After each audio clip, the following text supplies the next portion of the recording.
Здравствуйте, ребята. Здравствуйте. Скажите, а проходить можно? Конечно, можно. Спасибо большое. Я прошел, меня не задержали. Ну, слава богу. Спасибо. Не, а то вдруг кто не знает.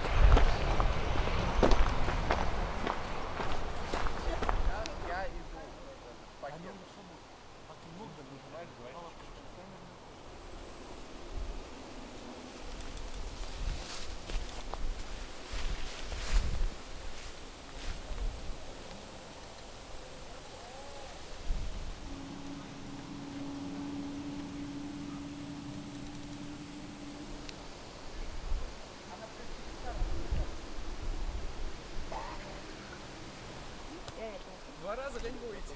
Я и говорю. Привет. Привет. İlk buldum ayıp kutergen de geliyor. Здравствуйте.